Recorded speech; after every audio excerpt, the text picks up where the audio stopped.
Welcome back to This is Better. I'm Stephanie. Glad you came to join us. We have a great episode for you today. We're in a series of children and faith. I hope you had a chance to watch the first episode where we talked about children who grow up in Christian homes. Growing up in a Christian home doesn't make us Christians. We're not saved by our parents. We have to own our own faith. We have to have a personal relationship with Jesus. And in the second part of that series, we're sitting and we're talking to my friend Alex Osejo, and we're going to discuss how to talk to our children about faith. Welcome, Alex. Hi, Stephanie. I'm glad you're here. Thank you. I'm glad to be here. Alex has developed a course, Apologetics for Children, and I thought that would be great for our series, Children and Faith, because sometimes children ask very deep and thought-provoking questions that we're not even ready for. Yep. But we know as parents that we want to develop them and validate their questions and encourage more questions. So I thought we would go through the course and it would give people an opportunity to think about these things, these questions that could be coming, and just prepare themselves, for the questions that they might be getting.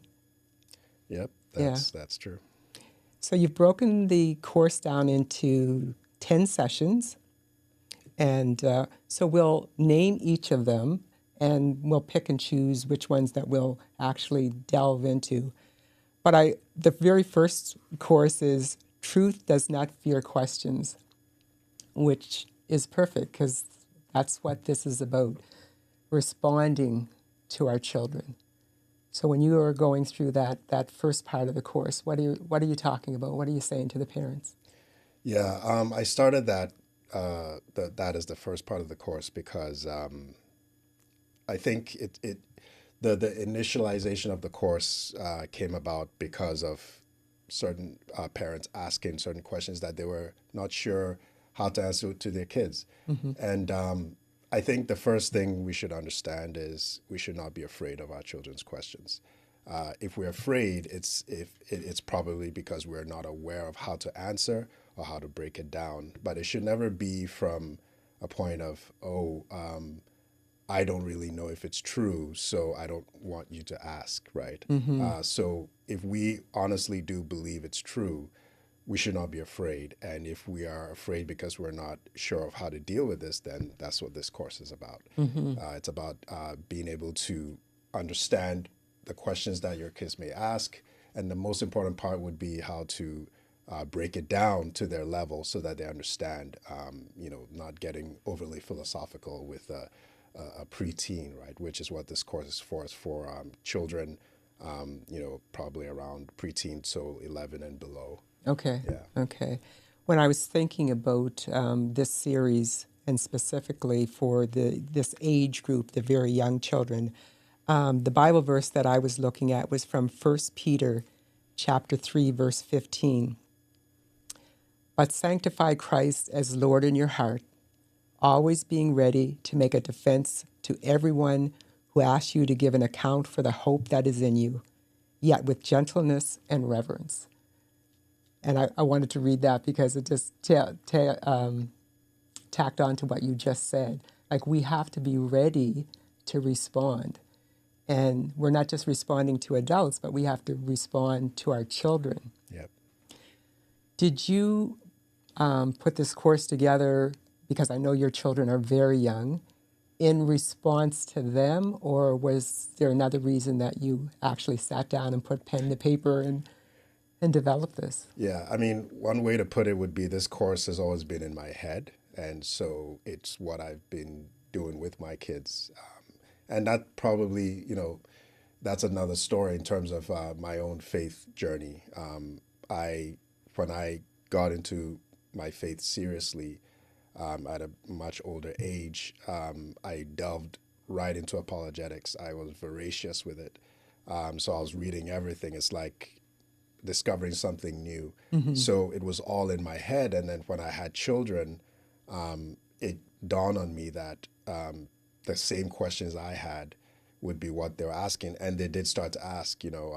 My oldest child started to ask the same questions that I used to have as a kid, and I didn't have any real resource. Or, I Mm, mean, my mom tried the best she could, but again, as I mentioned, these questions they sound innocent, like innocuous, but they can be deep philosophical questions yes. that if you don't answer it in the right way, even for a child's level, that can lead the child on a whole different understanding of what, you know, the faith is. So to answer the question, it was in my head, but then when it was brought to me by the director of Kingdom Kids, that's the cat that and that person was the catalyst to actually bring it onto paper Mm, and turn it into this, which is started like a while from last year. wow. Yeah. Wow. And I know you've actually started to sit down and go through the course material with parents. Um, but this doesn't have to be done in a church setting. Like even at home, you could sit down with another couple or two and you could go through an apologetics course. I mean, you have one, but there's many apologetics courses online, and actually prepare yourself. Even if your children aren't there yet, you might have a toddler, but it's coming. Yeah. The questions are coming. And what I like about this as I went through it, like you said, it's the same thing that we as adults ask. We ask when we're new Christians. We ask if we're curious about God and Christianity. We start to ask these questions. Yeah. So, I mean, it's a good time to do it, like beforehand, to be ready. Yeah, Yeah. I would say so. The other thing I would add, which is the key component of this course, is us as parents, we would have an idea. Those are parents who have faith. We have an idea of what our faith is, but then as soon as a child may come with something, you think you have an answer, but you realize sometimes, even when you've given that answer, was that correct? Did Hmm. I lead the child in a different path? So this course is to help you understand how to break it down. Yeah, Yeah, yeah, yeah, and respond to them age appropriately. yeah, A 7-year-old, you answering a question about heaven is different than the way you're going to answer that question to a 12-year-old or 11-year-old. absolutely. So, and you know your child. Sometimes Yes, your child may be very mature, and you can go a little deeper. yeah, And some children are just not ready for it. They may be 12, but they're not there yet. yes. So you have to kind of gauge that. I see the second week is who created God, and then the third week is the but why questions. Give me a but why question. The but why question was the reason why I labeled it that is because it's got to do with the part of the title, who created God, right? Hmm. So it starts off with, the child would say, well, who created me? And then you may say, well, mom, mommy and daddy got married and we got together and had you. And then, well, then who created you? But why? And Hmm. then, say, well, because, our grandparents, your grandma, granddad had us. But why? Okay. And then you keep going back ad nauseum. But Yeah. the thing is about that course, that part was teaching the parent to understand this difference between how and why. Hmm. A lot of times when the child is asking a but why question, and the joke of children, right? When they say, but why is the sky blue? Well, because, this is what happens with the sun and all of that. But then why does the sun do that? And then they just keep going back and back. But Yeah. that particular course was teaching is that you're answering the question incorrectly in a way. Meaning, if Oh, you're okay. answering the question with a how, meaning the example of the sky being blue, given the question, the answer of the sun and physics and all of that, that's not an answer to the why. That's an answer to how. Oh, okay. The why is actually a deep philosophical question of why is there anything at all? Okay. That's really what it is. And the reason why the child can keep going after you keep answering the question is because you're not actually answering the question. Because they keep saying, well, but why that? But then why? But why that? Right. So philosophically, you are not to get too deep here, but philosophically, you're entering what's called given an axiom. You have to give a foundational reason, which as Christians it would be God. A materialist may say, well, it's just the way it is. But it's an answer, but is it adequate? So as Christians, when your child is asking you about why question, ultimately, really the answer is because God made that. Now, of course, you're not going to tell your child because God said so, but the point is to understand that question is a deep philosophical question of why something is. I give an example in that course where I mentioned Professor Lennox.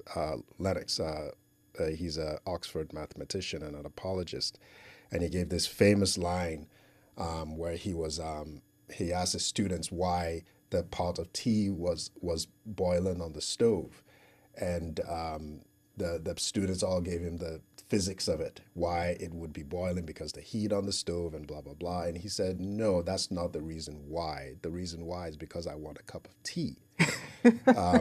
And he said in a much more funny British accent, which made the joke even funnier. But the point is, the reason why is because he wanted a cup of tea. So if your child is asking you, why am I here? Or why did mommy and daddy give birth to me?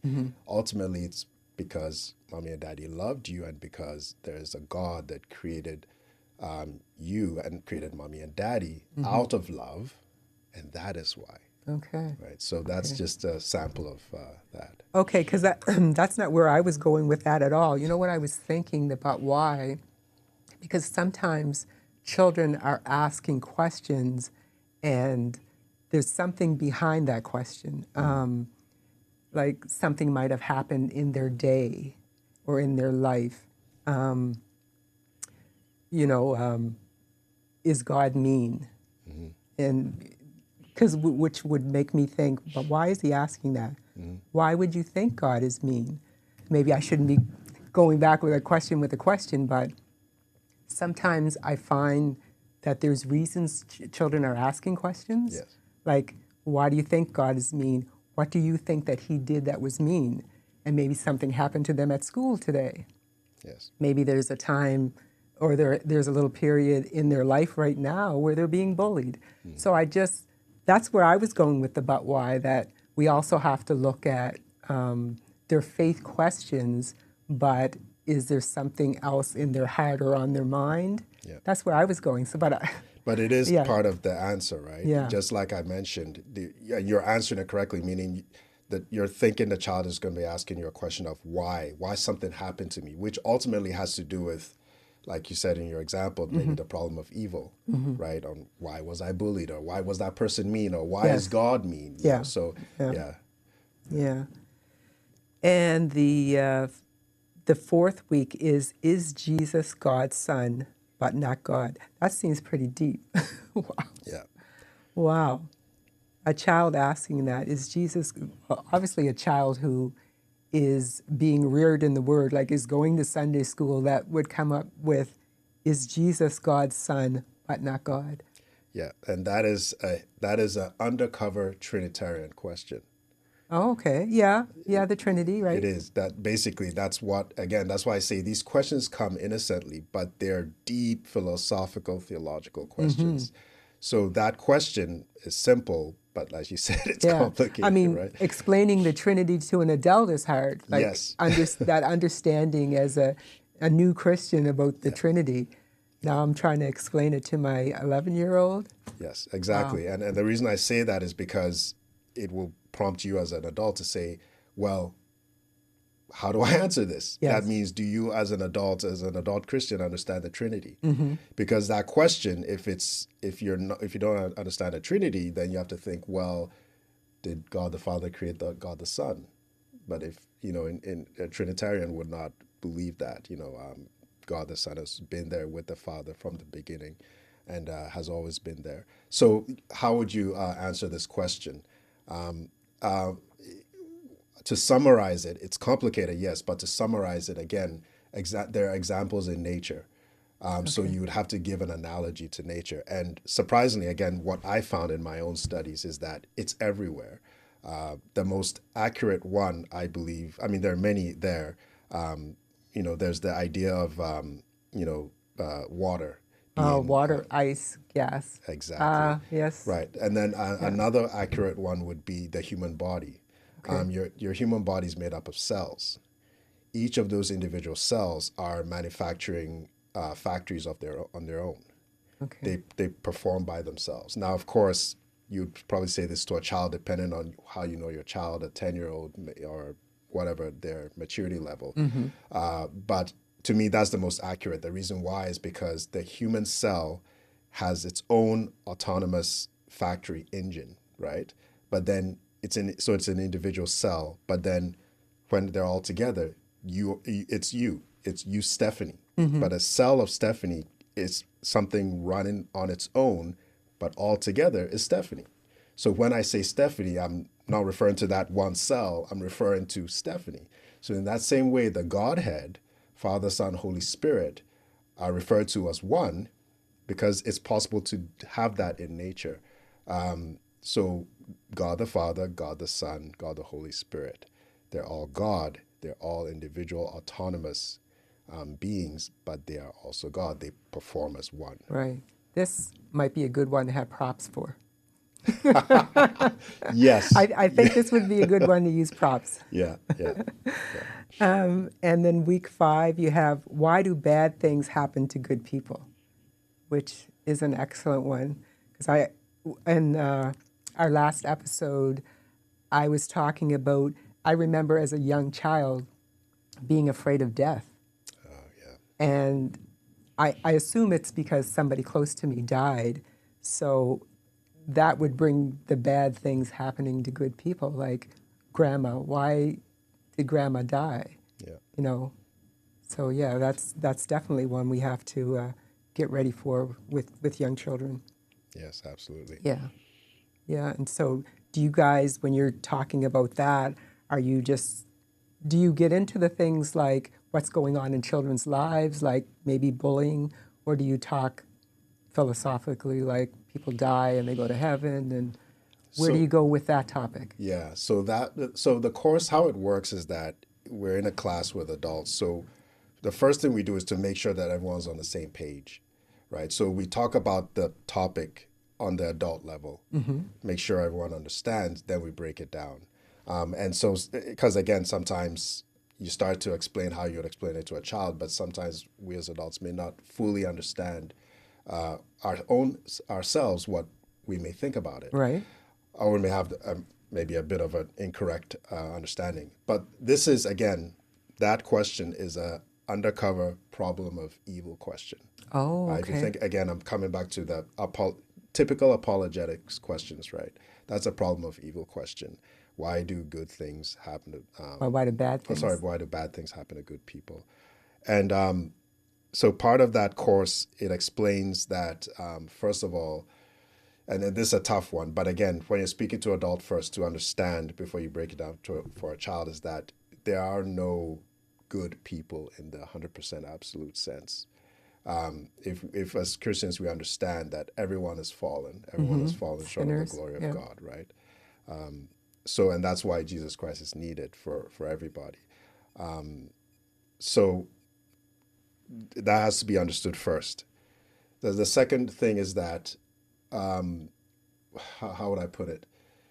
When you think of the origin of human beings, if you think about the garden, Adam and Eve, from that moment, there's a passage there that it refers to the idea that from that the whole world essentially is going through pains of the fall. So now you have to deal with the impact of that, the world being the way it is because of the fall, the inclination of human beings to not be 100% Yeah. good. Our So, sinful nature. right. So it's not so much that bad things are going to happen to good people. It's that we are in a fallen world and God is working constantly and has planned from the very beginning to redeem us. So during that time, there will be strife, there will be things that happen, but God already has a plan. That's the Cole's notes of it, Yeah. but that's the general idea. Yeah. Yeah, And then changing that wording to fit the age group that you're talking to, you know, yeah, the mental capacity of the child that you're talking to. yeah, But we have to have it straight in our own minds exactly. and then, sit down and talk to the child about it, which doesn't mean that we have to respond to them like in that instant. Yeah, It's why don't we talk about that later? right. And that'll give you an opportunity to kind of prayerfully think about it. And, before bed, maybe you sit down and you guys have a little devotion before you go to bed. And that's the time you can come back and say, now we're going to talk about your question. Yeah, and to answer the specific example you gave about why did grandma die, another way to mention that is that death is not the end, right? Yes. Death is not the end. So again, in the context of your faith belief, you can see grandma again, and yes, maybe grandma was taken away from you before you had opportunity to do all the things you want, but God in his providence understands what he's doing. And it doesn't mean it's a necessarily easy answer to swallow, but it's important to understand, to let the child know that death is not the end. Yeah. And then, it's an opportunity to later to carry on with that Jesus is still alive, and then there's heaven, and then of course all the questions about that you'll get about heaven. But it can keep the conversation going. So every night or every week, as you sit down, and you can carry on the conversation. Yeah, very true. Well, Alex, why don't we pause here after part 5? Next week we'll do the second part of the course. Okay, join us next week for part 2 of how do we answer our children's faith questions on This Is Better.